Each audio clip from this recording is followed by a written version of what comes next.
श्रीगुरुभ्यो नमः। श्रीरङ्गसिंहगिरिदेशिकपादसेवा प्राप्ताखिलद्रविडवेदरहस्यजातम् श्रीगौतमान्वयजमाश्रितभागधेयम् गोपालदेशिकमहम् शरणम् प्रपद्ये।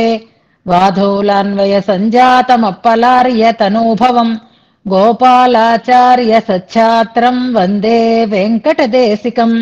श्रीवात्स्यवरदाचार्यपौत्रम् तत्पदसंश्रयम् तातार्यतनयम् वन्दे रघुनाथाह्वयम् गुरुम्। कास्यपान्वयसञ्जातम् नारायणपदाश्रितम् శ్రీమన్నారాయణం వందే యతీశ్వరశ్రియాజుషం. సద్గ్రంథాధ్యయన సంగోష్ఠిని ఈనాటి వ్యాసంగానికి సాదరంగా ఆహ్వానిస్తూ కలిసి ప్రార్థన చేసుకుందాం.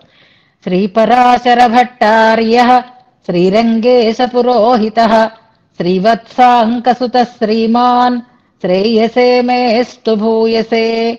సప్త ప్రాకార మధ్యే సరసిజ ముకుళోద్భాసమానే విమానే కావేరీ మధ్యదేశే మృదుతర ఫణిరాట్భోగ పర్యంక భాగే నిద్రాముద్రాభిరామం కటినికట శిరః పార్శ్వ విన్యస్తహస్తం పద్మాధాత్రీకరాభ్యాం పరిచిత చరణం రంగరాజం భజేహం. యద్బృందావన పండితం దధిరవైర్యత్తాండవం శిక్షితం యల్లక్ష్మీకర సౌఖ్య సాక్షి జలజ ప్రస్పర్థమానర్థియత్ యద్భక్తేష్వజలస్థలజ్ఞమపి యద్దూచ్య ప్రసంగోత్సుకం తద్విష్ణోః పరమం పదం వహతు నః శ్రీరంగిణో మంగళం. శ్రీస్తనాభరణం తేజః శ్రీరంగే శయమాశ్రయే చింతామణిమివోద్వాంతం ఉత్సంగే అనంతభోగినః. ఈనాడు గోష్ఠికి స్వాగత వచనాలని తెలియజేస్తూ నిన్నటి పాఠ్యాంశాన్ని 2 శ్లోకాలలో ఉండేటటువంటి అంశాలని చక్కగా మననం చేసి మన ముందు ఉంచినటువంటి సుజాతను మనసారా అభినందిస్తున్నాను. ఏదైనా చెయ్యాలి, చేసేదేదో నా శక్తికి తగినట్లుగా చెయ్యాలి, మంచిగా అనిపించాలి అనేటటువంటి ఒక నిజాయితీ ఆమెలో ఉంటుంది. మన ఈ వ్యాసంగంలో చక్కగా శ్రద్ధగా అన్వయిస్తున్నారు. ఎన్నో రకాలైనటువంటి కైంకర్యాలు కూడా స్వామివారి విషయంలో చేసుకుంటూ ఉంటారు. అవన్నిటితో పాటుగా గ్రంథాధ్యయనం కూడా మనం చేయాలనేటటువంటి శ్రద్ధని కలిగి ఉన్నారు. మననం కూడా ఇంతకు ముందు చేశారు. మళ్ళీ మరొక పర్యాయం మనన తాంబూలాన్ని సమర్పించారు. 2 శ్లోకాలు నేను ముందే చదివేస్తాను, చెయ్యాలనుకున్నది ఆవిడ తీరులోనే చేస్తారు అనడానికి కూడా అదే నిదర్శనం. నేను ఇలా అయితేనే చెప్పగలను కాబట్టి 2 ముందు చదివేస్తాను, తర్వాత 2 విషయాలని చెప్తాను. ఏం పర్వాలేదు, మీరు చెప్పడం నాకు కావాలి, మీరు దాని మీద పరిశ్రమ చెయ్యడం నాకు కావాలి, ఆ మాటలు మీ నోటాట పలకడం నాకు కావాలి. కాబట్టి దాంట్లో నేను దోషం ఎంచటం లేదు, కానీ ఆమె పద్ధతికి నేను ఒకసారి గుర్తించిన దానిని మీతో షేర్ చేస్తున్నాను అంతే. శ్లోకానుసంధానం నిర్దుష్టంగా సాగింది. విషయ వివరణం కూడా చక్కగా స్పష్టంగా చేశారు. 2వ శ్లోకం సమయం కూడా చాలదు, సంగ్రహించిన మొదటి శ్లోకంలో ఉండేటటువంటి అంశాలని చక్కగా విడమరిచి చెప్పారు. రామాయణంలో ఉండేటటువంటి శ్లోకాన్ని కూడా చక్కగా అనుసంధానం చేశారు. దానికి విశేషించి నేను అభినందనలని తెలియచేస్తున్నాను. 2వ శ్లోకము చదివారు, శ్లోకంలో ఉండే అంశాన్ని కూడా పరామర్శించారు. సమయాన్ని మించనివ్వలేదు, అందుకు కూడా అభినందనలని తెలియచేస్తున్నాను. అయితే ప్రధానంగా సరిదిద్దుకోవలసినటువంటి అంశం ఏది ఉంది అంటే, మామూలుగా శ్లోకంలో ఆమె చదివిన శ్లోకంలో కానీ ఆమె చెప్పిన మాటలలో కానీ తేడా ఉందని బయటికి అనిపించదు. కానీ చిన్న దృష్టి ఎక్కడ పెట్టుకోవాలి అంటే, క్రియాపదాలు 2 చెప్పారు చూసారా. నిర్వహే అనేది క్రియాపదం, మధీమహి అనేది క్రియాపదం అన్నారు. అక్కడే కొంచెం జాగ్రత్త వహించాలి. పదం అక్కడ కలిసి ఉంటుంది. నిర్వహే అనేది కాదు, నిన్న మనం చెప్పుకున్నాం నిర్వహేత్ అని విడుతుందన్నమాట పదం. నిర్వహే అనే మీకు పుస్తకంలో కనిపిస్తుంది. నిర్వహే మమ అని ఉంటుంది చూసారా, అది సంధి వచ్చింది అక్కడ. దాన్ని విడతీసుకుంటే నిర్వహేత్ మమ అని 2 పదాలుగా అవుతాయన్నమాట. మనం విడదీసి చెప్పినప్పుడు, క్రియాపదం చెప్పినప్పుడు నిర్వహే అని అనకూడదు, నిర్వహేత్ అనేది క్రియాపదం. అక్కడ తకార పొల్లు పెట్టుకోవాలి. మీరు పుస్తకంలో రాసుకున్నా పర్వాలేదు, మీకు మళ్ళీ ఎవరికి సందేహం లేకుండా అలా రాసుకోండి. నమా అని ఉంది చూసారా, అది 2 అక్షరాలు అవుతుంది. నిర్వహే పక్కని తకార పొల్లు పెట్టుకోండి. నా దగ్గర మా అని పెట్టుకోండి. అప్పుడు నిర్వహేత్ మమ అని అవుతాయి 2 పదాలు. ఇందులో క్రియాపదం నిర్వహే కాదు, నిర్వహేత్ అనేది క్రియాపదం. అందరూ కూడా గమనించండి. అలాగే 2వ శ్లోకంలో కూడా మధీమహి అన్నారు. మా కాదు అక్కడ, ఆ మా ముందక్షరంతో సున్నాగా మారిపోతుంది. నిన్న నేను చదివించినప్పుడు అందుకే మీకు విడదీసి చదివిస్తానన్నమాట. మధీమహి కాదు, అధీమహి. అందుకే మనం శ్రీవత్స చిహ్నమిశ్రేభ్య అనే శ్లోకంలో ఉండే క్రియాపదాన్ని జ్ఞాపకం చేసుకున్నాను నిన్న. అందుకని ఇక్కడ కథం అని ఆ కథం దగ్గరికి సున్నా అయిపోతే అప్పుడు మా ఆ మాత్రమే ఉంటుందన్నమాట. అప్పుడు క్రియాపదం ఏమవుతుంది? అధీమహి అనేది క్రియాపదం అవుతుంది. చాలా మందికి మళ్ళీ ఈ కన్ఫ్యూజన్ వస్తుంది కాబట్టి ఇప్పుడే గమనించుకోండి. కథం కలిపి చదివితే, శ్లోకంగా చదివితే పర్వాలేదు, మధీమహి అన్నా పర్వాలేదు. విడదీసి క్రియాపదం అని చెప్పినప్పుడు మాత్రం కథం అధీమహి ఆ అనేది అక్కడ అక్షరం ఉంటుంది. ఈ 2 దోషాలు తప్పకుండా సవరించుకోవాలి. అందరూ కూడా ఈ రకమైనటువంటి క్రియాపదం దగ్గర ఈ జాగరూకతని వహించాలి అని సూచిస్తూ చక్కటి ప్రయత్నం చేసి చక్కగా శ్రద్ధగా అందరితో గలగలా కలిసిపోతూ తనదైన రీతిలో సేవాభావాన్ని కలిగి ఉన్నటువంటి సుజాతకి ఆచార్య అనుగ్రహము, భగవద్ అనుగ్రహము పరిపూర్ణంగా ఉండాలి. ఇలాంటి సద్వ్యాసంగంతో ఆమె జీవితం పండాలి అని పెరుమాళని ఆచార్యులని ప్రార్థన చేసుకుంటూ మన వ్యాసంగాన్ని శ్లోకానుసంధానంతో ప్రారంభం చేసుకుందాం. ఇవాళకి మాత్రమే మనం 60వ శ్లోకం నుంచి అనుసంధానం చేసుకుందాం. 70వ శతకంలోకి మనం వచ్చేసాం కాబట్టి రేపటి నుంచి దాన్ని సంగ్రహం చేసుకుందాం. శ్రీవత్స చిహ్నమిశ్రేభ్యో నమ ఉక్తిమధీమహే యదుక్తయస్త్రయీ కంఠే యాంతి మంగళసూత్రతాం శ్రీరంగాంతర్మందిరం దీప్రశేషం శ్రీభూమితద్రమ్యజామాతృగర్భం పశ్యేమ శ్రీదివ్యమాణిక్యభూషా మంజూషాయాస్తుల్యమున్మీలితాయాః లీలాలతా కృపాణీ భృంగార పతద్గ్రహార్పితకరాగ్రాః ప్రోతావతంసితకుచాః పదాబ్జ సంవాహినీర్వయం స్తుమహే ముకుళితనళినాః సకౌముదీకాః ఇవ సునిసా విమలాదికా నవాపి శిరసి కృత నమస్య దేకహస్తాః ఇతరకరోచ్చలచామరాశ్రయేయం ఉత్ఫుల్ల పంకజ తటాకమివోపయాని శ్రీరంగరాజమిహ దక్షిణ సవ్యసీమ్నోః లక్ష్మీం విహార రసికామివ రాజహంసీం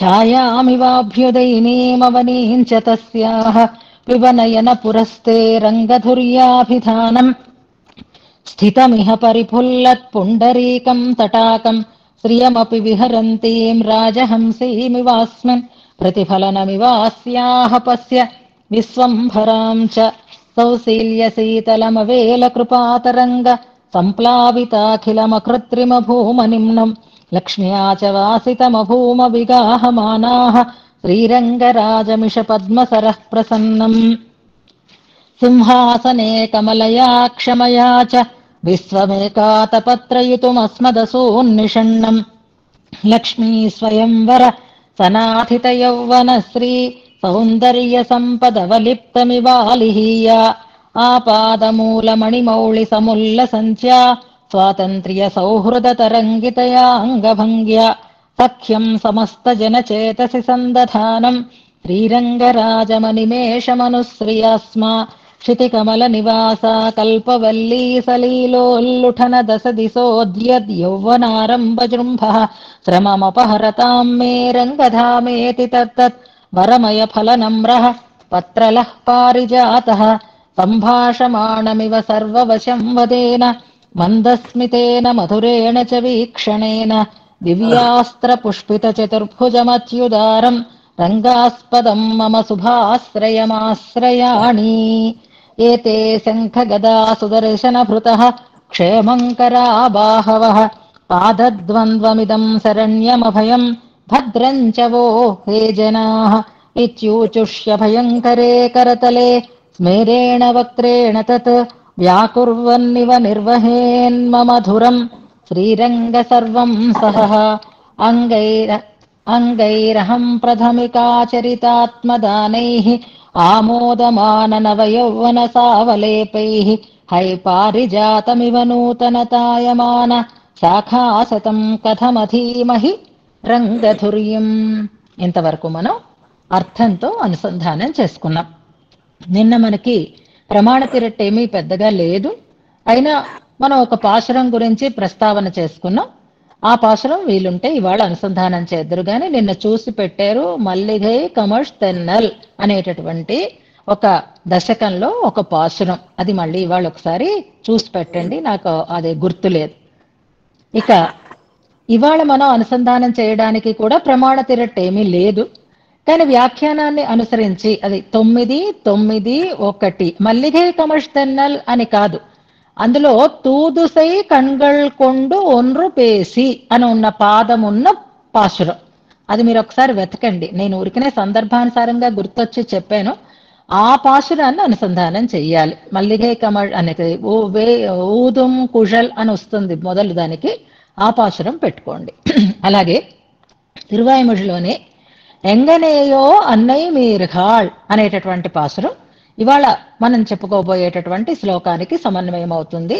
దాన్ని కూడా మన వ్యాఖ్యానంలో లేదు, కానీ అది కూడా మీరు అనుసంధానం చేద్దరు గాని. అలాగే నిన్న మనం వరదరాజస్తవంలో 9-9-9 అని పెట్టారు, అదొకటి గుర్తుపెట్టుకోండి. ఎంగనేయో కూడా నెంబర్ పెట్టుకోండి. అలాగే నిన్న వరదరాజస్తవంలో శ్రవసశ్చ దృశశ్చ అనేటటువంటి శ్లోకం 76 ఏదో మీరు చూసి పెట్టారు, ఆ శ్లోకాన్ని కూడా మనం ఇవాళ అనుసంధానం చేసుకుందాం. అలాగే వీలుంటే సమయాన్ని బట్టి రామాయణంలో అయోధ్యాకాండలో రాముడు వెళ్ళిపోయిన తర్వాత దశరథ విలాపం మీకు ఐడియా ఉంది కాబట్టి సర్గ వెతుక్కోండి. ఆ సర్గలో బహుశా నేను రాసానో లేదో నాకు గుర్తు లేదు, నెంబర్లు రాయలేదు. అయోధ్యాకాండలో ప్రథమ భాగంలో రాముడు వెళ్ళిపోయిన తర్వాత దశరథుడు బాధపడుతూ కౌసల్య దగ్గర చెప్తున్నటువంటి మాటలు, ఆ సన్నివేశాన్ని తెలిపే సర్గని మీరు గుర్తుపెట్టుకొని అనుసంధానం చేద్దరు గాని అంతవరకు వెళ్ళదేమో అనుకుంటున్నాను. 60 దాకా వెళ్ళదు. రామమ్మే అనుగతా దృష్టి అని ఆ శ్లోకం ప్రారంభమవుతుంది. అంతవరకు నేను మీకు చెప్పగలను, మీరు వెతికి చెప్పగలిగితే చదువుదురు కానీ లేకపోతే లేదు. ఇది ఇవాళ మనం చివరిలో చేసేటటువంటి వ్యాసంగం. నిన్నటి శ్లోకంలో మనం భగవంతుణ్ణి రంగనాథుణ్ణి పరిపూర్ణంగా అనుభవించటం సాధ్యం కాదు అనేటటువంటి భట్టరు వారి యొక్క ఒక విషాద సూచకమైనటువంటి స్థితిని మనం నిన్న అనుసంధానం చేసుకున్నాం. హై అంటే విషాద సూచకము అని కూడా అనుకున్నాం, కానీ ప్రతిపదార్థంలో హై అంటే ఆశ్చర్యము అని ఉంది. మళ్ళీ మీరు కన్ఫ్యూజ్ అవ్వకండి, ఇలాంటి వాటికి ఒకే అర్థం నియతంగా ఉండదు. ఈ హై అనేది ఆశ్చర్యార్థకము అవుతుంది, విషాద సూచకము కూడా అవుతుంది. రెండో ఇందులో మనకి కనపడుతున్నాయి అనే దాన్ని మనం గుర్తుపెట్టుకుంటే సరిపోతుంది. స్వామి తన అభయముద్రాన్వితమైనటువంటి కరతలంతో నవ్వు ముఖంతో మనతో మాట్లాడుతున్నాడా అన్నట్లుగా ఉన్నాడు అనే శ్లోకాన్ని చక్కగా మనం వివరణ చేసుకున్నాం. ఆ శ్లోకంలో యోగక్షేమం వహామ్యహం అనే స్వామి మాట ఇక్కడ మళ్ళీ భట్టరు వారు గుర్తు చేస్తున్నారు అని అన్నారు. 42-35 శ్లోకం అని పెడుతున్నారు, నోట్ చేసుకోండి. అలా గుర్తు చేసే యోగక్షేమ వహనం అని అన్నప్పుడు నా పాదద్వంద్వమే మీకు శరణ్యము, అభయము, భద్రము అని దాన్ని చక్కగా వివరించి చెప్పారు ఈ శ్లోకంలో అని మనం అనుకున్నాం. అలౌకికమైనటువంటి భగవద్ అనుగ్రహాన్ని పొందినప్పుడు శరణ్యము అంటే అదే రక్షకము, అభయము అంటే అనిష్టములను పోగొడుతుంది, భద్రము అంటే మంగళములను కలిగిస్తుంది అని అనుకుంటాం. లౌకికంగా మనం ఇంకా కర్మబంధంతో ఉన్నాము, ఈ సంసారంలో ఉన్నాము, రకరకాలైనటువంటి ఒడిదుడుకులని మనం ఎదుర్కొంటూ ఉన్నాం. ఈ శ్లోకంలో ఉండే ఈ మాటలని నిత్య జీవితంలో మనం ఎలా అన్వయించుకోవాలి, ఎలా నిశ్చలంగా ఉండాలి అనడానికి ఈ 3 విషయాలని, ఈ 3 పదాలలోనూ మనం అభయం అన్నారు. భయ నివర్తకము అని చెప్తున్నారు, అనిష్ట నివర్తకము అని. భయాలు ఒక్కొక్కసారి మనకి బాగా ఏర్పడుతూ ఉంటాయి మన చేతిలో లేనప్పుడు. ఆ పిచ్చి పిచ్చి భయాలకి కాదనుకోండి. భయాలు దేనివల్ల అంటే, ఇప్పుడు కోర్టు కేసులు ఇలాంటివి ఉంటాయి చూడండి. అది ఆస్తి కోసం కానీ, పరస్పర సంబంధాల కోసం కానీ, మరొక రకమైనటువంటి భేదాభిప్రాయాలు ఏర్పడితే ఎప్పటి నుంచో అలా కోర్టు కేసులు నడుస్తూనే ఉంటాయి. వాయిదాల మీద వాయిదాలు పడుతూనే ఉంటాయి. ఒక్కొక్కసారి పీక్ స్టేజ్లోకి వస్తూ ఉంటుంది. అవి మన చేతిలో ఉండవు, కానీ ఆ నిర్ణయం మన జీవితంలో చాలా పెద్ద మార్పుని తీసుకుని వస్తూ ఉంటుంది. అలాంటప్పుడు మనకి కలిగేటటువంటి భయం ఉంటుంది చూసారా, అలాంటి స్థితిలో మనకి దిక్కెవరు అంటే పాదద్వంద్వమిదం అని అనుకోండి. ఆ భయం అన్నప్పుడు టెన్షన్ పెట్టుకుని అనారోగ్యం తెచ్చుకోకండి. ఆ భయం స్వామి పాదాలు ఉన్నాయి, మనం భయపడక్కర్లేదు అనేటటువంటి ఒక నిశ్చింత అలాంటి చోట మనం పొందుదాం. ఇక శరణ్యం అంటున్నారు, రక్షకం. ఇది కేవలం మన జీవితంలో మనం అన్వయించుకోవటానికి చెప్తున్నటువంటి పదాలు ఇవి. శరణ్యం దిక్కు. ఏదో పై దేశానికి వెళ్ళో పై చోటుకి వెళ్ళో మనం ఓ కొత్త పనిని ప్రారంభం చేద్దాము అని అనుకుంటున్నాం. అలాంటప్పుడు అక్కడ మనకి తెలిసిన వాళ్ళు ఎవ్వరూ లేరు. అలా ఎవరూ లేనప్పుడు ఎలాగా ఇది సాధిస్తాం, ఎలా పట్టుకుంటాం, ఎలా చేస్తామో అనేటటువంటి ఒక భయం మనలో, ఒక ఆతురత మనలో ఏర్పడుతుంది. అప్పుడు శరణ్యం అని అనుకోండి. లేదా అనారోగ్యాలు, ఇవాళ తెలియనటువంటి రుగ్మతలు మన శరీరానికి ఏర్పడుతున్నాయి. ఎంతమంది డాక్టర్ల చుట్టూ తిరిగినా అవి నయం కావటం లేదు. అసలు నిదానం ఏమిటో కూడా తెలియకుండా ఉండేటటువంటి స్థితి ఏర్పడుతోంది. బాగా ముదిరిన తర్వాత బయటపడుతోంది, అది ప్రాణాంతకంగా మారిపోతోంది. అయ్యో, నాలో ఉండేటటువంటి ఈ రుగ్మత అలాంటి స్థితిని పొందకుండా ఉండాలంటే కాపాడే దిక్కు ఎవరు అంటే, ఈ కనిపించేటటువంటి హాస్పిటల్స్ కావు, కనిపించేటటువంటి డాక్టర్స్ కాదు. నాకు అలాంటి స్థితి రాకుండా ఉండడానికి శరణ్యం ఎవరు అంటే పరమాత్మే, పాదద్వంద్వమే అని అనుకుంటున్నాం మనం. భద్రం అంటే మంగళకరం అని అనుకున్నాం. ఒక్కొక్కసారి ఎందుకో మనసు చాలా ఆందోళనగా ఉంటుంది. ఇది ప్రతి వాళ్ళు తమ తమ జీవితాలలో అనుభవిస్తున్నారు కాబట్టి చెప్తున్నారు. మనం పూర్తిగా భక్తితో కాదు, నిజంగా మన జీవితంలో కూడా మనకి తోడు నీడగా స్వామి ఉన్నాడు అనేటటువంటి విశ్వాసాన్ని మనం పొందడం కోసం చెప్తున్నాను. ఈ పాదద్వంద్వం అలాంటి స్థితిలో మనకి గుర్తుకి రావాలి, స్వామి ఇచ్చాడు మనకి, అది మనం భావించడం కోసం చెప్తున్నాను.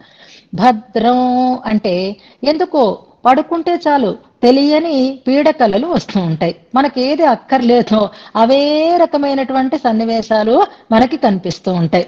ఏవి మనకి కనపడకూడదో అవే మనం పడుకుంటే కళ్ళు మూసుకుంటే వాటినే చూస్తూ ఉంటాం. అలాంటప్పుడు మనకి బెంగ కలుగుతుంది. అయ్యో ఏంటిది, ఏమైనా అపశకునమా, ఏదైనా జరుగుతుందా అని భయపడతాం కదా. కాదు, అప్పుడు మనం తీసుకోవలసిన చూడవలసినటువంటి సన్నివేశం ఏది అంటే భద్రం మంగళకరమైనది అని అనుకోటి స్వామి యొక్క పాదద్వంద్వాన్ని ఒక్కసారి మనసులో తలుచుకోండి. హాయిగా మళ్ళీ మంచినీళ్ళు తాగి పడుకోండి. అప్పుడు ఇంకా మనకి మంగళములు తప్ప అమంగళములు ఉండవు అని ఈ మూడు పదాలని అలా గుర్తుపెట్టుకుందాం అని చెప్తోంది స్వామి యొక్క శ్రీహస్తము. దాన్ని స్వామి నిశ్చయం చేసి వ్యాఖ్యానం చేస్తోందా ముఖము అన్నట్లుగా ఉంది అని ఆ నంబర్ వాళ్ళ యొక్క పాదద్వంద్వాన్ని మనం అలా నిత్య జీవితంలో మనకి రక్షకంగా, మనకి భయ నివర్తకంగా, మనకి మంగళకరంగా భావన చేసుకుందాము అని ఆ శ్లోకాన్ని పూర్తి చేసుకుందాం. ఇక తర్వాతి దాంట్లో భగవంతుని యొక్క దివ్యమంగళ విగ్రహాన్ని అనుభవించటం ఎలా అంత శాఖోపశాఖలుగా విస్తరిస్తోంది అని అన్నారు. ఎందుకని అంటే ప్రణవాకార విమానం అని కదా ఆ విమానాన్ని మనం చెప్తారు. ప్రణవే శబ్దజాలవత్ అన్నట్లుగా ప్రణవంలోనే మొత్తం శబ్దజాలమంతా ఇమిడి ఉంది. అందులోంచి బయటికి వస్తూ ఉంటే అది ఎలా విస్తరిస్తుందో భగవంతుని యొక్క దివ్యమంగళ విగ్రహానుభవం కూడా అలాగే శాఖోపశాఖలుగా విస్తరిస్తుంది. అలాంటి దాన్ని మనం అనుభవించటం అంటే అది సుసాధ్యం కాదు. ఎలా పూర్తిగా అనుభవిస్తాను అన్న మాటని మనం అనుకుందాం. అంతేకాదు, మనం ప్రయత్నం చేయటం లేదు, స్వామి మనని అనుభవింపజేయడం కోసం సంసిద్ధంగా ఉన్నాడు. స్వామి యొక్క దివ్య అవయవములన్నీ కూడా అహం ప్రథమికతతో ఉన్నాయి. నేను ముందు అంటే నేను ముందు అన్నట్లుగా తమని మనకి అందించుకుంటున్నాయి అనే మాటని నిన్న మనం చెప్పుకున్నాం. ఈ అహం ప్రథమిక ఆత్మదానము ఆచరిత ఆత్మదానం అన్న చోట ఓ మంచి విశేషాన్ని మనకి వివరణ చేస్తారు. ఆ పదాలు గుర్తుపెట్టుకోండి. ఆత్మదానం అని ఒక పదం ఉంది, ఆచరితం అని ఒక పదం ఉంది. ఆచరణము అంటే మనం చేసి చూపించటం, మాటలలో కాదు చేతలలో చూపించటం అని. అందుకే ఆచార్యుడు ఆచార్యుడు అని మనం వ్యవహరిస్తున్నాం కదా. ఆచార్యుడు అంటే ఎవరు అంటే శాస్త్రార్థాలనన్నింటినీ ఔపోసన పట్టినవాడు, ఆ శాస్త్రార్థాలనన్నింటినీ అందరి చేత ఆచరింప చేసేవాడు. అందరి చేత ఆచరింప చేయటం మాత్రమే కాకుండా తాను స్వయంగా ఆచరించేవాడు కాబట్టే ఆచార్యుడు అని చెప్పబడతాడు అని చెప్పుకుంటున్నాం కదా. ఆచినోతి శాస్త్రార్థాన్ ఆచారే స్థాపయత్యపి స్వయమాచరతే యస్మాత్ తస్మాత్ ఆచార్య ఇష్యతే అని ఆచార్యుల గురించినటువంటి ఒక నిర్వచనం మనకి. ఆచార్యుడు ఆచార్యుడు అని ఎందుకంటారు అంటే ఇందుకు, ఎందుకని అందులో స్వయం ఆచరతే అనేటటువంటి ఒక పదాన్ని మనం తీసుకుందాం. ఇప్పుడు నిన్న మనం స్వామి యొక్క ముఖార విందము నవ్వు ముఖము భాష్యకారిణి అని అనుకుంటున్నాం, ఎందుకంటే వ్యాఖ్యానం చేస్తోంది కాబట్టి వివరంగా నిశ్చయంగా చెప్తోంది కనుక అని. అలాగే ఇక్కడ స్వామి యొక్క అంగములు అన్నీ కూడా ఆచార్యులు అవుతున్నాయి అన్నమాట, ఆచరిస్తున్నాయి. ఏం ఆచరిస్తున్నాయి అంటే ఆత్మదానం అనే దాన్ని ఆచరిస్తున్నాయి. తమని తాము సమర్పించుకోవుట అనేటటువంటి ఒక విషయాన్ని ఆచరించి చూపిస్తున్నాయి అని అంటారు. ఇప్పుడు ఈ దివ్యావయవాలన్నింటికీ కూడా వాటిలో వాటికే ఒక స్పర్ధ ఏర్పడుతుంది. ఏ విషయంలో? మనకి అందడం కోసం. అందుకే నేను ముందంటే నేను ముందు అని వస్తున్నాయి. ఇది మిథ స్పర్ధ అంటారు. అంటే మనని మనం ఎవరికైనా ఇచ్చుకోవడం కోసం, అంటే మన శక్తియుక్తులను ఎవరికైనా ఉపయోగించడం కోసం మనం వెనుదీయకూడదు, ముందుకి ఉండాలి. మనని మనం వారికి అలా అందించుకునేటటువంటి ఒక స్వభావాన్ని కలిగి ఉండాలి. అందుకే ఇక్కడ అంగములకి పరస్పరము స్పర్ధ కలుగుతోంది అని ఒక భావము. అలా కాకుండా అమ్మో అన్నింటినీ మించిన వాడు మా స్వామి, ఆయన ఇలాగే చేస్తాడు, ఆయన గురించి ఉపనిషత్తు చెప్తుంది, ఏ ఆత్మదాహ బలదాహ అనే ఒక కాఠక వాక్యాన్ని మనకి ఇక్కడ చెప్తున్నారు. మనకు అందులో వ్యాఖ్యానంలో ఉంది, తర్వాత మీరు దాన్ని అండర్లైన్ చేసుకుందరు. కానీ భగవంతుణ్ణి అనుభవించాలి అంటే భగవంతుడు తనని తాను మనకి ఇచ్చుకుంటాడట. ఆ భగవద్ అనుభవానికి తగినటువంటి శక్తిని కూడా ఆయనే మనకి ఇస్తాడు అని ఈ ఆత్మదాహ బలదాహ అంటారు. అంటే తనని తాను ఇచ్చుకుంటాడు స్వామి. ఇదే మనకి రామాయణంలో సీతమ్మ క్షేమ వార్తని తీసుకుని వస్తే ఏష సర్వస్వభూతస్తు పరిశ్రంగ, భగవంతుడు ఏం కానికిచ్చాడు? తనని తానే ఇచ్చుకుంటున్నాడు. ఇది విభవ రూపమైతే శృతి మనకేం చెప్తుంది? ఆయన మనకి తనని ఇచ్చుకుంటాడు అని చెప్తుంది. అప్పుడు మనం భరించొద్దు అంటే ఆయనని అనుభవించడానికి తగినటువంటి శక్తిని కూడా ఆయనే ఇస్తాడు. ఆ శక్తి ఆయన ఇవ్వకపోతే మనం ఆయనని అనుభవించలేం కనుక అని. అంచేత భగవంతుడు ఎవరైనా తన పాదాలని స్మరిస్తే చాలు ఆయన ఏమిస్తాడు అంటే తననే ఇచ్చుకుంటాడు అనే విషయాన్ని మనం జ్ఞాపకం పెట్టుకుందాం. తననే తాను ఇచ్చుకునేటటువంటి సౌమనస్యం కలిగినటువంటి వాడు పరమాత్మ. అలాంటి వాడు పరమాత్మ అయితే పరమాత్మే అది ఆచరించి చూపిస్తూ ఉంటే ఈ అంగాలకి, ఈ దివ్యావయవాలకి పరమాత్మతో స్పర్ధ ఏర్పడుతోంది. భగవంతుడి కంటే ముందే మేము కూడా అలాగే ఆత్మదానం చేస్తాము అని ఆచరిస్తున్నాయి. తమలో తమకి స్పర్ధ, భగవంతుని కంటే ముందుగానే తాము ఆత్మదానం చెయ్యాలనేటటువంటి ఒక ఆలోచనతో ముందుకి రావడం. ఎందుకంటే ప్రథమాచార్యుడు కదా పరమాత్మ. శ్రీయపతి కూడా మనకి గురు పరంపరలో మొదటి గురువుగా చెప్పబడుతూ ఉంటాడు కదా, శ్రీధరుడుగా. అంచేత ప్రథమాచార్యుడు ఆచరణం ఏదో అదే ఆచరణాన్ని ఆయన కంటే ముందే చేయాలనేటటువంటి ఒక ఇష్టంతో ఉన్నాయి స్వామి యొక్క దివ్య అవయవములు అన్నీ అని మరొక సమన్వయం చేస్తారంటే ఆచరితాత్మదానై అహమహమిక అన్న వాటికి తమలో తమకి, భగవంతుడితో తమకి, అంతేకాకుండా ఏమో మీరు చేస్తారో చేయరో మాకు తెలియదు, మేం మాత్రం చేస్తాం అని మనతో అంటున్నాయట. మీరు చేయడానికి ముందే మేము ఈ పని చేసేస్తాం. అని ఆశ్రితులైనటువంటి వారు, పరమాత్మ పట్ల భక్తి కలిగిన వారు భక్తి విధిలో ఉత్కృష్టమైనటువంటి స్థితి ఏమి అంటే ఆత్మ నివేదనం అని మొన్న మనం అనుకున్నాం కదా, సఖ్యం ఆత్మ నివేదనం అని.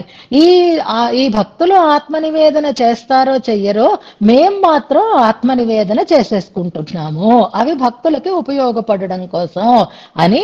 ఈ మనుష్యుల కంటే, ఈ భక్తుల కంటే ముందుగా తామే ఆత్మదానాన్ని ఆచరించి చూపిస్తున్నాయా అన్నట్లుగా ఉన్నాయి కనుక భగవంతుని యొక్క ఈ దివ్య అవయవములు అన్నీ కూడా ఆచార్యులు అని అనిపిస్తున్నాయి అని అంటూ, అలా అద్భుతమైనటువంటి సౌందర్యంతో నిండి ఉన్నటువంటి భగవంతుడి స్వభావమే భగవంతుని యొక్క దివ్య అవయములకి కూడా కలిగి ఉన్నది అని చాలా విశేషంగా దీన్ని మనకి వివరణ చేస్తున్నారు. దీన్ని బట్టి మనమేం నేర్చుకోవాలి అనంటే, మనకి కూడా భగవద్దత్తమైనటువంటి ఏ మంచి ఉన్నా దాన్ని మనం 10 మందికి అందించటానికి సదా సంసిద్ధులమై ఉండాలి. దాచుకోవడానికి కాదు, స్వార్థం కోసం కాదు, అందరికీ ఆనందాన్ని కలిగించటం కోసం అనేటటువంటి దానిని ఆచరించి చూపిస్తున్నాయా అన్నట్లుగా ఉన్నాయి ఈ భగవంతుని యొక్క దివ్యమైనటువంటి అంగములు అని. అలా భగవంతునితో పోటీ పడుతున్నాయి. మనం ఆత్మదానం చేయడానికంటే ముందే తాము ఆత్మదానాన్ని చేస్తున్నాయి. వాటిలో అవే నేను ముందంటే నేను ముందు అంటూ ఈ భగవత్ సౌందర్య వర్ణన అనుభవం ఎలా చేస్తామో అలా ఉంటే అని మనకి ఇందులో నిన్నటి శ్లోకంలో వివరణ చేస్తారు. అంచేత భగవద్ అవయవములు మనకి ఆచార్యులుగా అనుభవైక భోగ్యములుగా ఉన్నాయి. అది మన శక్తితో అనుభవించటానికి తగినది కాదు. ఇక్కడే మనకి ఇంకొక ప్రసిద్ధమైన ఉపనిషద్వాక్యాన్ని కూడా ఇస్తారు. యమైవేష వృణుతే అని. ఎవరినైతే భగవంతుడు వరిస్తాడో వారికే తనని తాను ఇచ్చుకుంటాడు అనేటటువంటి ఒక వాక్యం కూడా అందులో మనకి చెప్తూ, అలా భగవద్ అనుభవాన్ని పూర్తిగా చెయ్యలేకపోయినటువంటి ఆ భట్టరు వారు నేనేమీ చెయ్యక్కర్లేకుండానే నన్ను కూడా చల్లబరుస్తున్నాడు స్వామి అంటూ ఒక అద్భుతమైనటువంటి శ్లోకాన్ని ఇందులో మనకి తెలియచేస్తున్నారు. నిన్న మనం శృంగం, వేద శృంగం, ప్రణవం అని అనుకుంటున్నాం చూస్తున్నారా. ఇప్పుడు మనకి నంబెరుమాళ్ల యొక్క తిరువీధి ఉత్సవాన్ని జ్ఞాపకం చేస్తున్నారు. తిరువీధులలో తిరుగాడేటటువంటి నంబెరుమాళ్ల యొక్క వైభవం మనకి ఇందులో చెప్పబడుతోంది. ఈ శ్లోకం కూడా మనం కంఠగతం చేసుకోవలసినటువంటి శ్లోకాలలో ఒక విలక్షణమైనటువంటి శ్లోకం.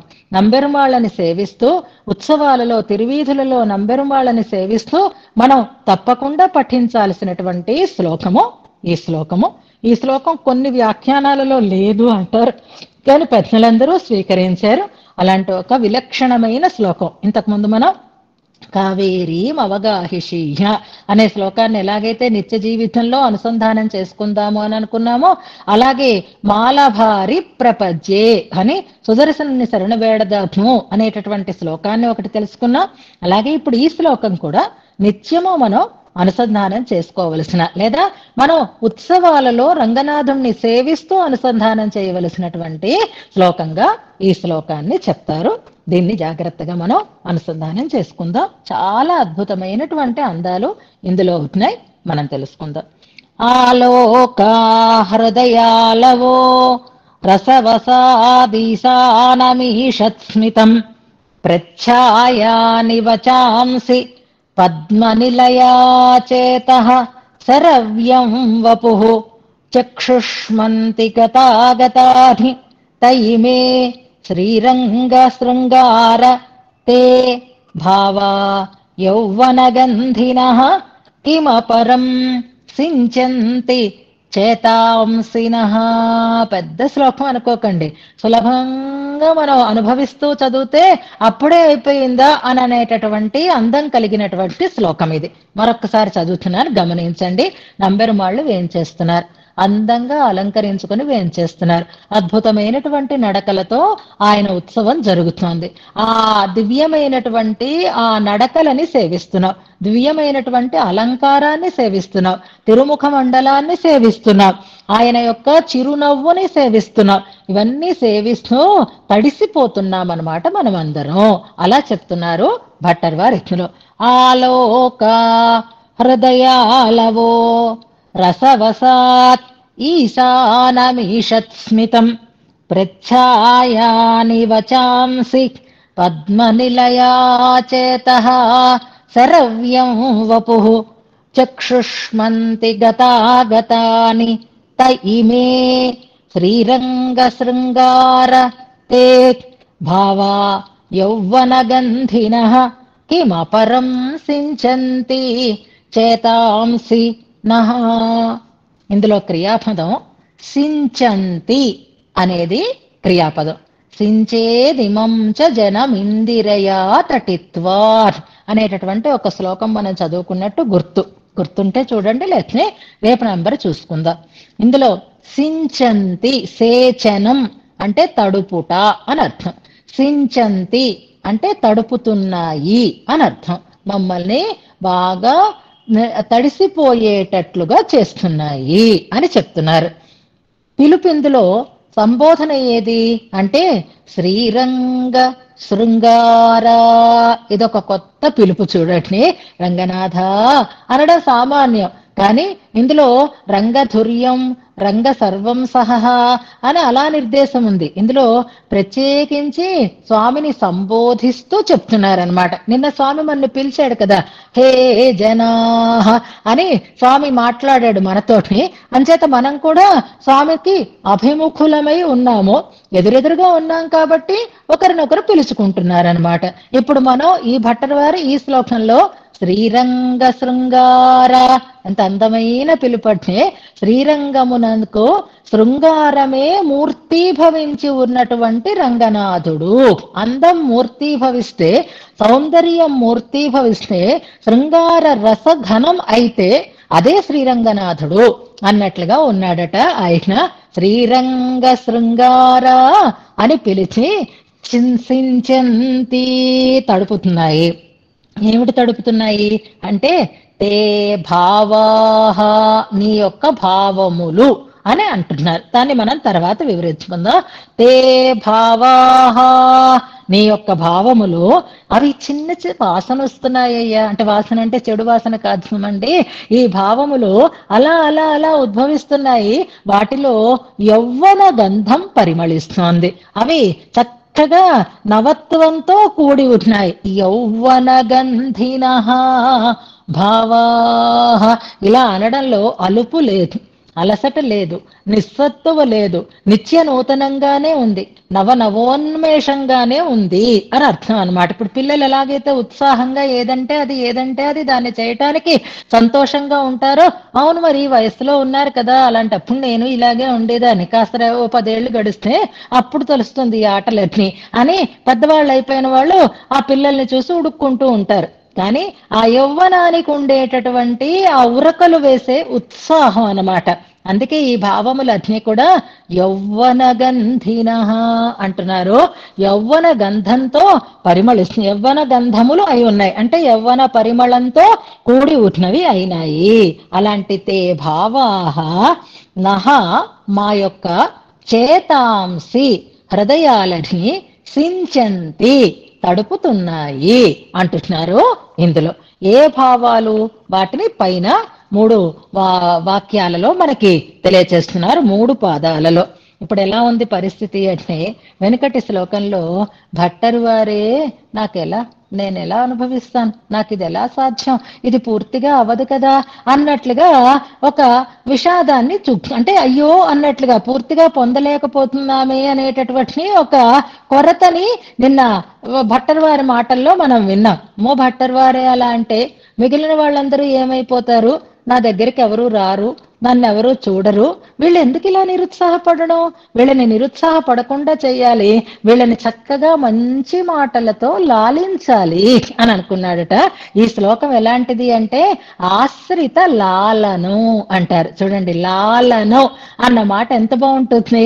పిల్లల్ని లాలిస్తాం అంటారు చూడరా, పిల్లల్ని లాలించటం పాలించటం అనే పదాలు ఒక్కసారి గుర్తు చేసుకోండి. ఆ పిల్లవాడు ఏడుస్తూ ఉంటే ఇలా చేతుల్లో పట్టుకుని రకరకాల మాటలు చెప్తూ అలా అలా అలా ఊపుతూ చెయ్యడం అనేది పసితనంలో అయితే. కొంచెం ఊహ తెలిసిన తర్వాత నా బుజ్జి కదూ, నా కన్న కదూ, నా మాట వింటావు కదా, అమ్మ చెప్పిన పని చేస్తావు కదా, ఏమి కష్టం ఉండదు అని అలా రకరకాలుగా వయస్సును బట్టి ఆ పిల్లల్ని మనం లాలిస్తాం. లాలన దేనికి అంటే తనలో ఏదైనా ఒక కొరత ఏర్పడితే ఆ కొరతని మరచి వాడు మళ్ళీ ఉత్సాహవంతుడై ఆ ప్రయత్నంలో నిమగ్నుడు అవడం కోసం చేసేటటువంటి పనిని లాలన అంటారు. అలాగే నంబెరుమాళ్ళు ఆశ్రితులని లాలిస్తున్నాడట. ఎలా ఎలా లాలిస్తున్నాడు, ఎలా మనని ఆయన పట్ల సుముఖులమయ్యేటట్లుగా చేస్తున్నాడు అనడానికి రకరకాలైనటువంటి భావాలని ఇందులో మనకి చూపిస్తున్నాడు. మీరేం బెంగపడకండి, తప్పకుండా చేస్తారు, అవధానం చేస్తున్నారు, మంచిగా శ్లోకాలు వచ్చేస్తాయి, ఏం పర్వాలేదు, అన్ని క్వశ్చన్స్ కి ఆన్సర్స్ చెప్తున్నారు, ఎందుకా భయం, ఇప్పుడు కొంచెం కష్టంగా ఉందా ప్రాక్టీస్ చేసేటప్పుడు, ఒక్క 10 రోజులు ఆగండి ఎంత ఈజీ అయిపోతుందో అని మాటలు చెప్పాలి కదా ఎవరైనా, అది లాలన అనమాట. అలా కాకుండా ఈ జన్మలో మీరు చెయ్యలేరు, ఆ పదం మీ నోటంట పలకదు, ఆ పెద్ద శ్లోకాలు మీరు చదవడమా, ఓ అంటే నా రాదు మీకు అని పక్క నుంచి శల్య సారథ్యం చేసేవాళ్ళు కూడా కొంతమంది ఉండొచ్చు. కానీ మంచి మనస్సు ఉన్న వాళ్ళు, ఆత్మీయులైనటువంటి వారు ఏం చేస్తారు, లాలిస్తారు, మనని ఆ పనిలో ఉన్ముఖులమయ్యేటట్లుగా చేస్తారు. రంగనాథుడు కూడా బెంగపడకండి, నన్ను అనుభవించలేనని మీరు భయపడుతున్నారా, వెనక్కి తగ్గుతున్నారా, ఏం అక్కర్లేదు అని మనని లాలించటం కోసం మన వైపు ప్రేమగా చూస్తున్నాడట ఆయన. ఒక చేష్టని చెప్తున్నారు, ఒక భావం. ఆలోకములు అంటే స్వామి యొక్క చూపులు, కటాక్షములు అని అర్థం. పూర్తిగా చూడటం లేదు కనుక కడగంటితో చూస్తున్నాడు ఆయన. ఆ చూపులు ఎలా ఉన్నాయట, హృదయాళవహ. నా మనసులో భావం ఈయనకు అర్థమైపోయింది, నేను బెంగ పెడుతున్నానని ఆయనకు తెలిసిపోయింది, నా హృదయాన్ని గ్రహించి ఎంత దయతో చూస్తున్నాడు. సహృదయం అంటారు చూసారా, కొంతమందికి ఎవరు ఎందుకు ఏం మాట్లాడుతున్నారో అర్థం కాదు, వాళ్ళ గోలే వాళ్ళు పెడుతూ ఉంటారు. కొంతమందికి అయితే నోరు విప్పక్కర్ లేకుండానే ఎదుటివారి మనసులో ఏముందో, వాళ్ళు ఎందుకు ఈ మాట మాట్లాడుతున్నారో గ్రహించి దానికి అనుగుణంగా సమాధానం చెప్తారు చూసారా. అలా గ్రహించగలిగినటువంటి వాళ్ళు సహృదయులు అవుతారు. వీరి హృదయం వారి హృదయం చెప్పక్కర్లేకుండానే తెలుసుకోగలిగేటటువంటి స్థితి. రంగనాథుడికి మనం ఏం చెప్పక్కర్లేదు, ఆయన చూపుల్లోనే ఆలోకాహ హృదయాలవహ. స్వామివారికి నా వైపు చూశారు, నాకు తెలుసు ఆయన నన్ను ఉండమన్నట్టే, ఆయన చూపులోనే నాకు అర్థమైపోతోంది అని మనం ఒక తృప్తిని పడుతూ ఉంటాం చూసారా, అలాంటి చూపులు అనమాట. ఆలోకా హృదయాళవహ, దయతో నిండిన సహృదయంతో కూడినటువంటి చూపులు, మనని వెళ్ళిపోమని చిరాకు పడుతూ చూసినటువంటి చూపులు కావు. ఇదొక లాలన. మంచి చూపులతో నీకెందుకు నేనున్నాను కదా అన్నట్లుగా చూస్తాడట ఆయన. ఇంకా మనకి కొంచెం ధైర్యం వచ్చింది. అంతేకాదట, అలా నిలబడ్డామో అంతే ఆయనకి వశం చేసేసుకుంటాట. రసవసాత్ ఈశానం ఈషత్ స్మితం అంటున్నారు. రసవశాత్, రసము తొణికిసలాడుతూ ఉంది కనుక. ఏ రసం, ప్రేమ అనేటటువంటి రసం, ప్రణయం అనేటటువంటి రసం, మన పట్ల స్నేహంతో నిండి ఉన్నది. ఏది అంటే ఈషత్స్మితం, చిన్న నవ్వు నవ్వుతాట. చూపులేమో ప్రేమగా చూస్తున్నాడు, ఆ ప్రేమతోటే నవ్వుతున్నాడట. రంగనాథుడు మనని లాలించేటటువంటి విధానము, ఆ విగ్రహంలో మనకి తొణికిసలాడేటటువంటి ప్రణయం కనపడాలి అంటే చూపులు చూడండి ఎంత ప్రేమగా ఉన్నాయో, ఆ నవ్వు చూడండి అంటున్నారు. ఈషత్ స్మితం అంటున్నారు. స్మితం అంటేనే చిన్న నవ్వు అని అర్థం, చిరునవ్వు అని అర్థం. మళ్ళీ దానికి ఈషత్ అని మరొక పదాన్ని చేరుస్తున్నారు. అంటే ఎక్కువ నవ్వక్కర్లేదు, చిన్న నవ్వు చాలు. చిరునవ్వు అని అన్నావు, చిన్న చిరునవ్వు అన్నాం. అంటే ఇంకా దాన్ని తగ్గించేసి చిరునవ్వు కూడా పూర్తిగా అక్కర్లేదు, చిన్న చిరునవ్వు అనడంలో ఈషత్ స్మితం, స్మితం అంటే చిరునవ్వు, చిన్న నవ్వు అని అర్థము. అదే ఈషత్ స్మితం, చిన్న చిరునవ్వుట. అది ఈశానం, మనని పాలించేస్తుంది, మనని వశం చేసుకుంది. మనం ఇంకా ఆ నవ్వుకి లొంగిపోయి ఉన్నాము, మనం ఇంకా రంగనాథుణ్ణి వదిలి వెళ్లే ప్రసక్తే లేదు అన్నట్లుగా ఉన్నాము. ఆ స్వామికి మనం దాసులం కావాలి అంటే ఆయన అన్ని గుణాలు చూపించక్కర్లేదు, ఈ చిన్న చిరునవ్వు నవ్వుతే చాలు. అందులో ఈషత్ అని అనడంలో మరొక చమత్కారం చెప్తున్నారు. అట్టహాసం చెయ్యక్కర్లేదు, మందహాసం చేస్తే చాలు. 2 పదాలు వినండి, మందహాసము, అట్టహాసము. అట్టహాసాలు ఎవరు చేస్తున్నారు అంటే రాక్షసులు చేస్తారు. ఇది రాక్షసుల పాత్రలు మనం సినిమాల్లో చూస్తుంటే ఏ రావణాసురుడో ఏ హిరణ్యకశపుడో నవ్వుతారు వాళ్ళు కూడా, అవి అట్టహాసాలు అవుతాయి. అట్టహాసం ఎప్పుడైనా భయంకరంగా ఉంటుంది, మందహాసం అయితే మనోమోహకంగా ఉంటుంది. ఆ మందహాసం కూడా మరింత మందంగా చేస్తున్నాడు, అంటే చిన్న నవ్వు నవ్వి మనని దాసులనిగా చేసేసుకుంటున్నాడు. ఎందుకని రసవశాత్, అందులో ప్రణయ రసం తొణికిసలాడుతూ ఉంది కాబట్టి. ఎలాగైతే లక్ష్మణస్వామి రామచంద్రుని గుణాలకి మోహపడి ఆయనకి దాసుడని అని అన్నారో, అన్ని గుణాలు కూడా ఇక్కడ ఏం అక్కర్లేదు, కేవలం చిన్న చిరునవ్వు చాలు, మనం ఆయనకి వశులం అయిపోతాం. ఇలా తన దారిలోకి తెచ్చేసుకుంటున్నాడట ఆయన. మాట్లాడితే సరిపోతుందండి, ఎంతకనండి, పొద్దున్ననగా వచ్చాము, స్వామివారు ఎక్కడుంటే అక్కడికి తిరుగుతున్నాము. తీర్థగోష్ఠి అంటే తీర్థగోష్ఠి, ఆలయం అంటే ఆలయము, కుటీరం అంటే కుటీరము, వేదిక అంటే వేదిక, ఇలా వెంట పడుతూనే ఉన్నాము. చూసినప్పుడల్లా నవ్వుతున్నారు, కానీ మాతో మాట్లాడాలా, మేము ఎందుకు వచ్చామో, మాకేమిటో కష్టమో సుఖమో ఏదో మాకు వారి మాట తెలియాలి కదా అని అంటే నవ్వు చాలదు, నవ్వుతో మనం వదలలేకుండా అక్కడ ఉండిపోతాం. ఇప్పుడు మనని సేద తీర్చాలి ఆ రంగనాథును. ఆ సేద తీర్చడం ఎలా సేద తీరుస్తున్నాడు, చల్లబరుస్తున్నాడు ఆయన. ప్రచ్ఛాయాని వచాంసి, మాటలు ఉన్నాయే స్వామి యొక్క మాటలు, అవి ఛాయాని, చల్లటి నీడ వంటివి అంటున్నాడు. ఈయనే ఒక పారిజాత తరువైతే ఆ తరువు మనకి ఇచ్చేది నీడ. ఆ నీడని ఎలా ఇస్తుంది, కొమ్మలతో ఇస్తుంది. కానీ ఇక్కడ స్వామే తరువు కాబట్టి, ఇది వాసుదేవ తరువు కనుక ఈ వాసుదేవ తరువు మనకి నీడని ఎలా ఇస్తుంది అంటే, ఇది ఒక మూర్తి కనుక, ఒక విగ్రహం కనుక దీనికి ఉండేటటువంటి ఆ ఛాయ ఏది అంటే వచాంసి అంటున్నారు. చూడండి, స్వామి యొక్క మాటలే మనకి సేద తీర్చేటటువంటి, తాపాన్ని తీర్చేటటువంటి ఛాయ అని అంటున్నారు. ఇక్కడ వచాంసి అన్నప్పుడు అర్చామూర్తిగా ఆయన మాట్లాడకపోవచ్చు, కానీ భగవంతుడు మనతో ఎన్ని మాటలు చెప్పాడో మనకి గుర్తుందా? మాట్లాడాడా మనతో భగవంతుడు ఎప్పుడైనా? ఆయన చెప్పిన మాటలు మనకి ఏమైనా గుర్తున్నాయా? అవి మనకి ఊరటని కలిగించేటట్లుగా ఉన్నాయా లేదా? ఇందాక మనం చెప్పుకున్నామే, శరణ్యం అభయం భద్రం అన్నాడా లేదా? అది ముఖంతో నొక్కి చెప్పాడా లేదా ఆయన? ఇది అర్చామూర్తిలో అయితే ఆయన ఎన్నోసార్లు ఈ లోకంలోకి అవతరించి వచ్చాడు, ఎన్నో మాటలు మనకి ఇచ్చాడు. ఆ ఇచ్చిన మాటలన్నీ చరమ శ్లోకాలు అని మనం అనుసంధానం చేసుకుంటూ ఉంటాం. అర్జునుడు అంతగా ఏడుస్తే ఓ మాట చెప్పాడు, ఏడవకు నేను చూసుకుంటాను. ఇదే ఒక ప్రచ్ఛాయ, ఇదే ఒక నీడ. వరాహ చరమం కానివ్వండి, రామచరమం కానివ్వండి, కృష్ణ చరమం కానివ్వండి, నారసింహ చరమం కానివ్వండి, ఏ చరమ శ్లోకాన్నైనా తీసుకొనివ్వండి, ఎంత హాయిగా అనిపిస్తుంది. మన తాపమంతా అహం స్మరామి మద్భక్తం. ఎవరంటారండి ఆ మాట? నీకు తెలివి లేనప్పుడు నిన్ను నేను తలుచుకుంటున్నాను అని ఆయన చెప్పిన చరమ శ్లోకాలే అనుకుందాం.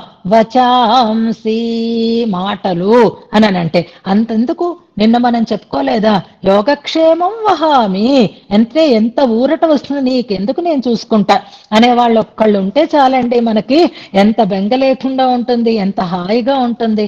ఆ మాటలే ప్రచ్ఛాయాని, మనకి చల్లటి నీడని ఇస్తాయి అంటారు.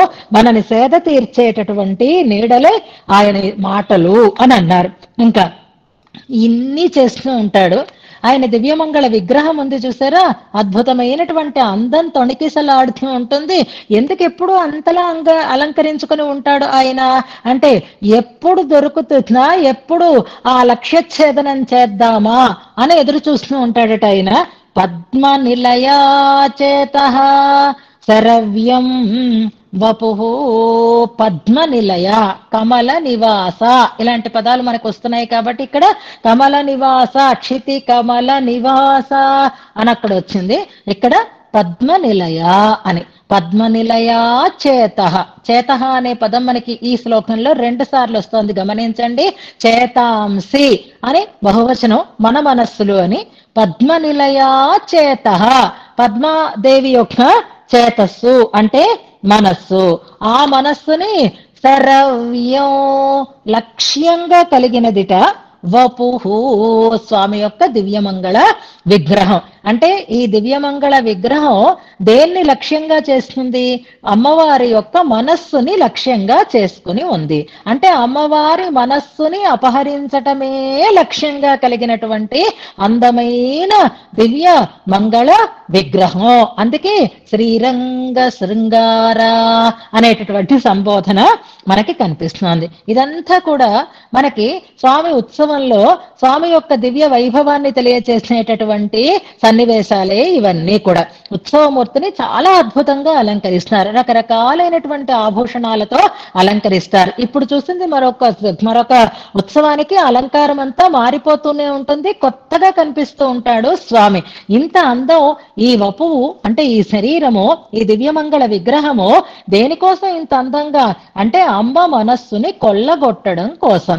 అమ్మ మనస్సే తనకి లక్ష్యంగా కలిగి ఉన్నది స్వామి యొక్క దివ్యమంగళ విగ్రహం. ఇంకో రకంగా కూడా చెప్తారు, అమ్మ మనస్సుకి లక్ష్యమైనది దివ్యమంగళ విగ్రహం. అంటే అమ్మ మనస్సు ఈ దివ్యమంగళ విగ్రహాన్ని పొందడమే లక్ష్యంగా ఉన్నంత అందమైనటువంటి శోభ కలిగినటువంటి విగ్రహం అన్నారు. ఇప్పటి వరకు మనం అన్ని చూసాం, చూపుల్ని చూసాం, మన వైపు ప్రేమగా చూస్తున్నాడు, మాటల్ని విన్నాం, మనకి ధైర్యాన్ని చెప్తున్నాడు, నవ్వుతున్నాడు, దాంతో మనం ఆయనకి దాసోహం అని అన్నాం. అందంగా అలంకరించుకున్నాడు, అబ్బా ఎంత బాగున్నాడు, అబ్బా ఎంత బాగుంటున్నాడో అని ఆ దివ్యమంగళ విగ్రహాన్ని మనం సేవిస్తున్నాం. ఇలా సేవించామా అండి? సేవించేసరికి మరి అక్కడ ఇలా ఒకసారి దండం పెట్టుకుందాం అనుకున్నాం, కళ్ళు మూసుకున్నాం, కళ్ళు తెరిచేసరికల్లా ఆ విగ్రహం అక్కడ లేదు. ఏమైంది అంటే అంత దూరం వెళ్ళిపోయింది. అందమైనటువంటి నడకలతోటి ఆ స్వామిని ఆ చివరి వరకు తీసుకుని వెళ్ళిపోయారు. మళ్ళీ అక్కడి నుంచి ఇక్కడికి తీసుకుని వస్తున్నారు. ఒక్కసారి సేవించిన ఉత్సవాలు సేవించిన వాళ్లే కదా మీరందరూ.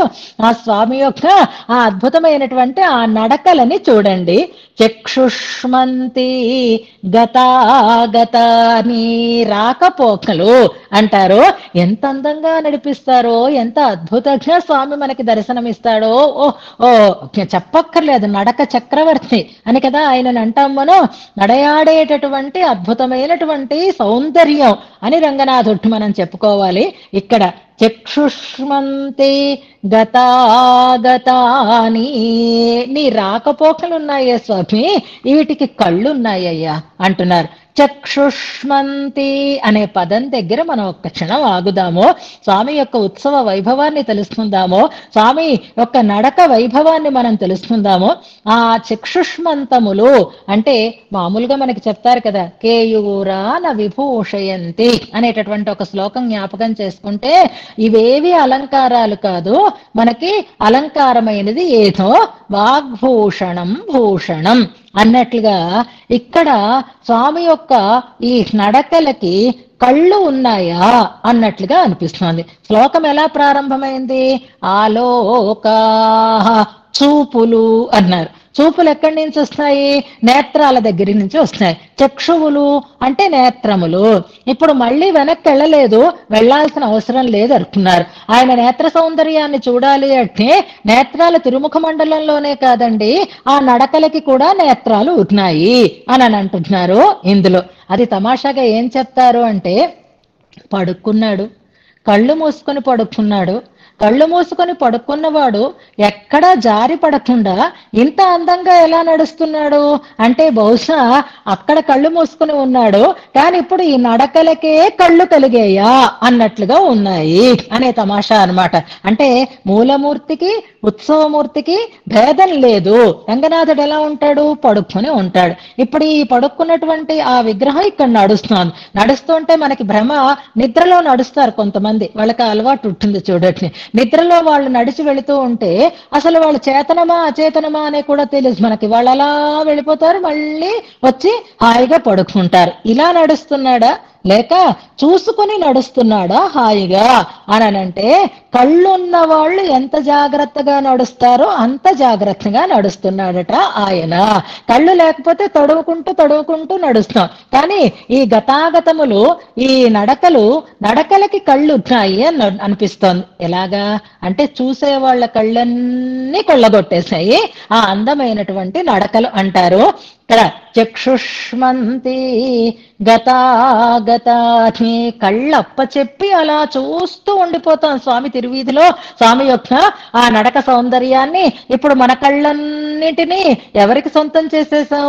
స్వామి యొక్క ఆ గతాగతాలని మన కళ్ళన్నింటినీ తీసేసుకొని ఆ కళ్ళతోటి ఎలాగైతే చూసేవాళ్ళు చూడలేని వారిని ఎలా నడిపిస్తారో అలా నడుస్తున్నాడు రంగనాథును. మనమేమైపోతున్నాము అంటే కళ్ళున్నా కళ్ళు లేని వాళ్ళలా అయిపోతున్నాము.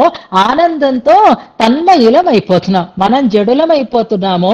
మనం కళ్ళు మూసుకొని ఉంటున్నాము, కానీ ఆ నడకలకి కళ్ళు ఉన్నాయి అనడం ఒక అద్భుతమైనటువంటి సన్నివేశం అన్నమాట. చక్షుష్మంతి గతాగతాని, ఎక్కడ చూసినా రంగనాథుడే, ఎక్కడ చూసినా నంబెరుమాళ్ళుత్సవమే, ఎక్కడ చూసినా స్వామి యొక్క తిరువీధి వైభవమే. అది నిత్యోత్సవ, వారోత్సవ, పక్షోత్సవ అన్నట్లుగా శ్రీరంగంలో నిత్యమూ ఉత్సవాలే, నిత్యమూ తిరువీధే, నిత్యమూ స్వామికి అలంకారమే, నిత్యమూ స్వామి యొక్క అద్భుతమైనటువంటి నడకలే సేవిస్తూ ఉంటారు కనుక అంతటా అదే కనిపిస్తాయిట. ఆ నడకలకి కళ్ళు ఉన్నాయి అన్నట్లుగా అనిపిస్తున్నారు. మనకి ఆనందంతో జడులమైపోతున్నాం మనం. అలా నడుస్తున్నాడు మన కళ్ళు, ఆ నడకలు స్వీకరించేయా అన్నట్లుగా ఉంటుందిట ఆ అద్భుతమైనటువంటి శోభ అనడంలో. మనం 2 ప్రమాణాలని ఇందాక మనం చెప్పుకున్నాం. భగవంతుణ్ణి చూసినటువంటి చూపు మరొక దానిని చూడడం కోరుకోకూడదు. ఇది మనకి అమలావనాది పిరాన్లో కొండల్వణనే కోవలనాయ్ అనేటటువంటి పాసనంలో కండకంగళ్ మత్తొన్నినై కాణావే అని అంటారు ఆళ్వారు. అలాగే మనకి ఇందాక పాసురం చెప్పుకున్నామే, ఎంగనేయో అన్నయ్య మీరుగాళ్ అనేటటువంటి దాంట్లో మీరందరూ నన్ను ఎందుకర్రా కసురుతారు, నన్నెందుకు కోప్పడుతున్నారు, నా మీద కోపం తెచ్చుకుంటే మీకు వచ్చేదేవుతుంది, ఆ తిరుక్కురుంగుడి నంబిని నేను చూసిన తర్వాత ఇంకా నా మనస్సు ఆయన మీదే లగ్నమైపోయింది. ఆయన శంఖాన్ని ధరించి ఉన్నాడు, చక్రాన్ని ధరించి ఉన్నాడు, అందమైన నేత్రాలని కలిగి ఉన్నాడు, ఎర్రటి అధరాన్ని కలిగి ఉన్నాడు. సెల్ఘిన్రదు ఎన్నెంజమే అంటారు ఆళ్వార్లు. ఆ పాసురాన్ని మనం తర్వాత అనుసంధానం చేసుకుంటాం. ఏం చేయమంటారు? అలా వెళ్ళిపోయింది నా మనస్సు, అలా వెళ్ళిపోయింది నా చూపు అంటారు. భగవంతుణ్ణి చూడడానికి అలవాటు పడిన తర్వాత మన ఇంద్రియములు మరొక దాన్ని కోరకుండా ఉండాలి. మనం అంధులము అయిపోవాలి. ఎలాగా అంటే ఒక మంచికి అలవాటు పడితే మనం ఇప్పుడు ఇదే సమయం ఉందనుకోండి, 2 నుంచి 3 మన కాలక్షేప సమయం, మిట్ట మధ్యాహ్నం ఎలా జరుగుతుందా అని అనుకున్నాం. ఇప్పుడు మనం అలవాటు పడిపోయాం. ఈ టైంలో మనం మరొక పని చెయ్యాలంటే మనకి నచ్చదు. ఒకవేళ మనకి కాలక్షేపానికి సెలవు వచ్చినా ఏమీ తోచనట్లుగా, ఏమిటో సమయం వ్యర్థం చేస్తున్నట్లుగా, ఇంకో పని మీద మనస్సు లగ్నం కాకుండా ఉండేటటువంటి స్థితి మనకి ఏర్పడింది అంటే దీనికి మనం ఎంతగా అలవాటు పడిపోయాము, ఎంత రుచితో అలవాటు పడ్డాము అనేది మనకి తెలుస్తుంది. ఇంద్రియాలు అలా అయిపోతాయన్నమాట. మనం వాటిని మళ్లించటంలోనే మనకు ఉండేటటువంటి వివేకం ఉంటుంది. ఇక్కడ ఓ సన్నివేశాన్ని చెప్తున్నారు. రామాయణంలో సన్నివేశం అని మీకు చెప్పాను కదా. రామచంద్రుడు వెళ్ళిపోయాడు, సీతారామ లక్ష్మణులు అడవికి వెళ్ళిపోయారు. ఎంత వారిస్తున్నా వినలేదు. ఇక దశరథుడు వెనక్కి తిరిగి రాక తప్పలేదు. వెనక్కి తిరిగి వచ్చినటువంటి ఆయనకి సీతారామ లక్ష్మణులు కంటికి కనపడకుండా వెళ్ళిపోతే ఇప్పుడు ఆయనకి ఏదీ కనపడకుండా అయిపోయింది. తోచలేదు ఆయనకి, తన భవనంలో ఉండాలి అని అనిపించలేదు. నన్ను కౌసల్యాదేవి మందిరానికి తీసుకుని వెళ్ళండి అన్నాడు ఆయన. కౌసల్యాదేవి మందిరానికి వచ్చాడు. అప్పుడు కూడా అనుక్షణం వాళ్లే కొడుకులు కోడలు అందరూ కనిపిస్తున్నారు. చాలా బాధపడుతున్నాడు ఆయన. అలాంటి సన్నివేశంలో రాత్రి అయిపోయింది. ఆ రాత్రి నిద్ర పట్టలేదు, తెలివి వచ్చింది. అప్పుడు దశరథుడు కౌసల్యాదేవితో అంటున్నటువంటి ఒక మాట, కౌసల్య, నిన్ను చూసి నేను చేసినటువంటి తప్పుకి ప్రాయశ్చిత్తం చేసుకుందాము అని అనుకుంటున్నాను, కానీ నా కళ్ళు కనపడడం లేదు కౌసల్య. నా కళ్ళు పోయేయి, నేను గుడ్డివాణ్ణి అయిపోయాను. కనీసం మిగిలిన ఇంద్రియాలైనా పనిచేస్తున్నాయా లేదా, ఒక్కసారి నన్ను ముట్టుకో అని అంటున్నటువంటి మాట. దీంట్లో ఎంత అద్భుతమైనటువంటి అర్థం ఇమిడి ఉంది అంటే, రామం మేనుగతా దృష్టి అద్యాపి నా నివర్తతే అన్న మాట తీసుకోండి. నా దృష్టి ఏమైపోయింది, నా కన్ను ఏమైపోయింది అంటే, రామం అనుగత మే దృష్టి, రాముణ్ణి అనుసరించి వెళ్ళిపోయింది అని అంటున్నాడు. ఓన్లీ కొంచెం సేపు అలా ఉంటుందండి. ఇప్పుడు ఏదైనా కంట్లో మందు వేసి మనం కూర్చున్న తర్వాత 2 గంటల టెస్ట్ కోసం తర్వాత కళ్ళు ఇప్పినా మనకి మసకగానే ఉంటుంది, పూర్తిగా కనిపించదు. కొంచెం టైం పడుతుందండి, కొంచెం టైం పడుతుందండి అని అంటారు. ఇప్పుడే కదా రాముడు వెళ్ళాడు, అంచేత మీకు కనపడకుండా ఉంది, మళ్ళీ వస్తాడులేండి, మళ్ళీ మీ చూపు మీకు వచ్చేస్తుంది అని అనుకుంటావేమో. అద్యాపి నా నివర్తతే, ఇప్పటికీ వెనక్కి రాదని నాకు తెలుసు అంటారు. కానీ నా దృష్టి అని నాకు అనిపిస్తోంది. ఇక్కడ ఒక అందమైనటువంటి ఒక ఉదాహరణని చూపిస్తున్నారు. ఎలా ఉందిటి ఈ పరిస్థితి అంటే, దృష్టి అంటే నేత్రేంద్రియం కుట్టేటటువంటి ఒక శక్తి ఏదైతే ఉందో అది ఒక ఆడపిల్ల. ఆ ఆడపిల్లని కలిగినటువంటి తండ్రి దశరథుడు. ఆ ఆడపిల్ల ఇష్టపడినటువంటి భర్త రామచంద్రుడు. ఆడపిల్లకి పెళ్లి చేసేసావు, పెళ్లి చేసిన తర్వాత ఆ పిల్ల ఆ ప్రియుడితో కలిసి భర్తతో కలిసి అత్తవారింటికి వెళ్ళిపోయింది.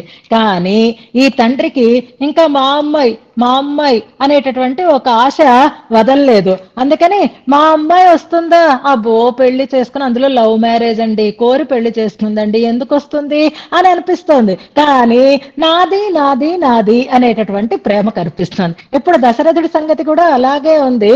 నా దృష్టి ఎందుకు వస్తుంది మళ్ళీని, అది రామం అనుగత, తనకిష్టమైన వాడిని అనుసరించి వెళ్ళిపోయింది. మళ్ళీ రాముణ్ణి వదిలి నా దగ్గరికి వస్తుందా? ఇన్నాళ్ళు నా దగ్గర ఉందంటే రాముడు కనిపిస్తాడు కాబట్టి ఉంది. ఇప్పుడు రాముడు కనిపించడు కాబట్టి రాముడు వెనకాతలే వెళ్ళిపోయింది నా దృష్టి అని బాధపడతాడు ఆయన. అంతేకాదు, నేను ఇప్పుడు టెస్ట్ చేసుకుంటా. ఎలాగా అంటే, నా కళ్ళు కనపడడం లేదు. ఎందుకని అంటే, నా చూపుకి కూడా నా బుద్ధి అర్థమైపోయింది. ఏమని అంటే, ఇంకా ఈయన మనకి రాముణ్ణి చూపించడు అని నిశ్చయం చేసేస్తుందిట.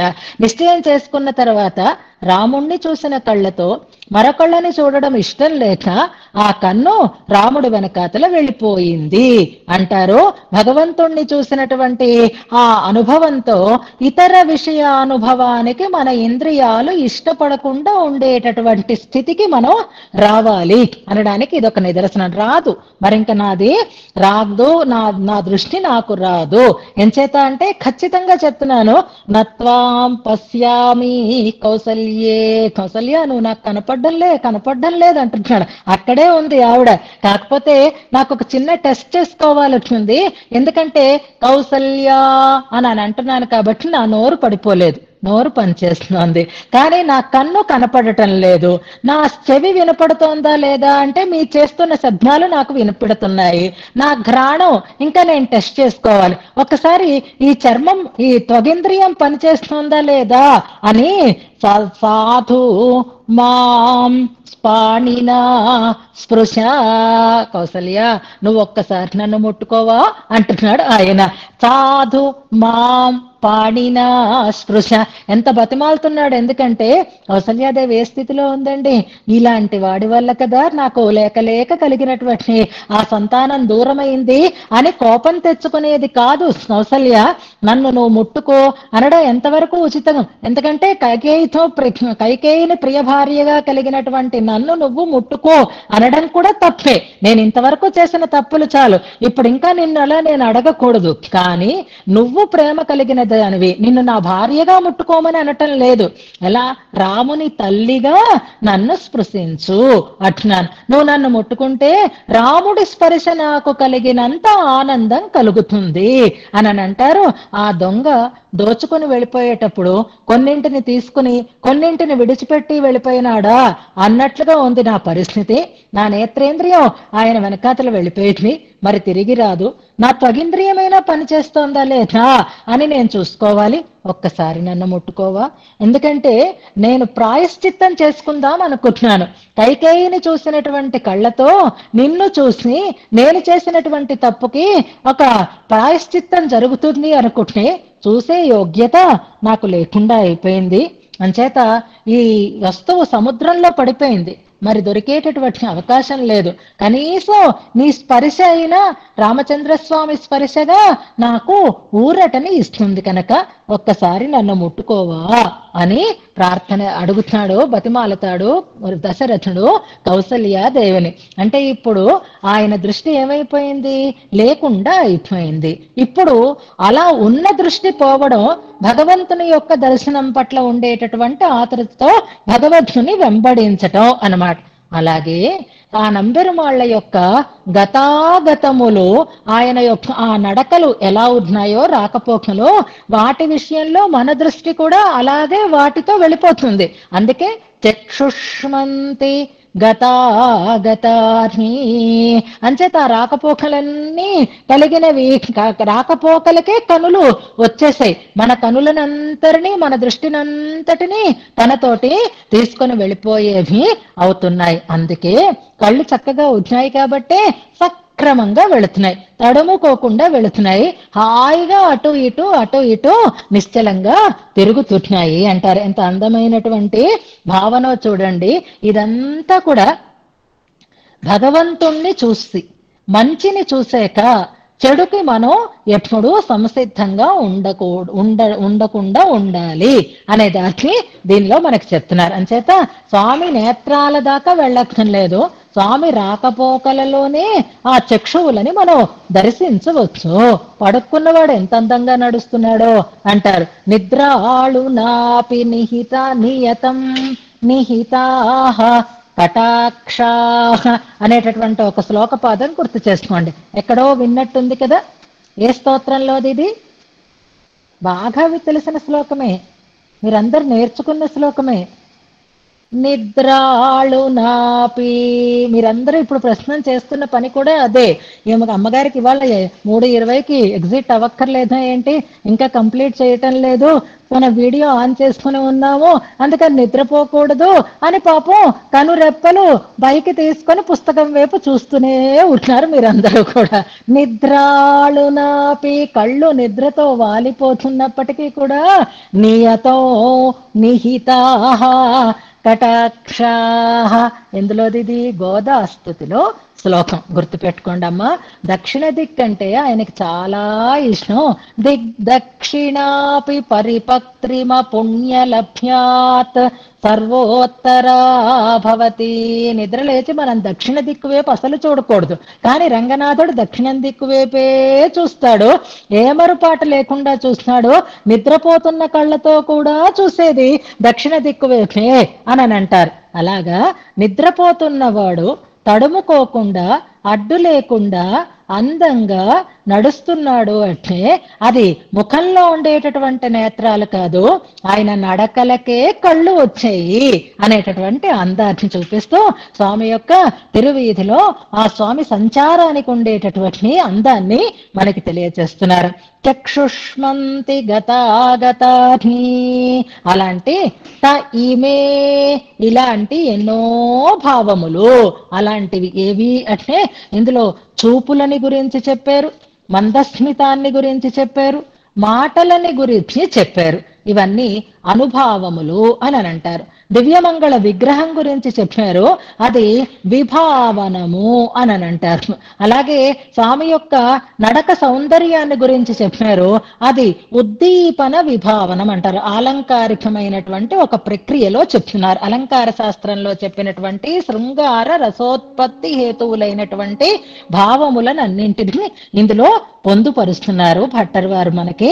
అందుకే శ్రీరంగ శృంగార అని శృంగార రసం రసరాట్ అంటారు, రసరాజం అంటారు. శృంగార రసమే ప్రధానమైనది, మిగిలినవన్నీ దానికి సంబంధం కలిగినవే అని అలంకారికలో నిర్దేశిస్తారు.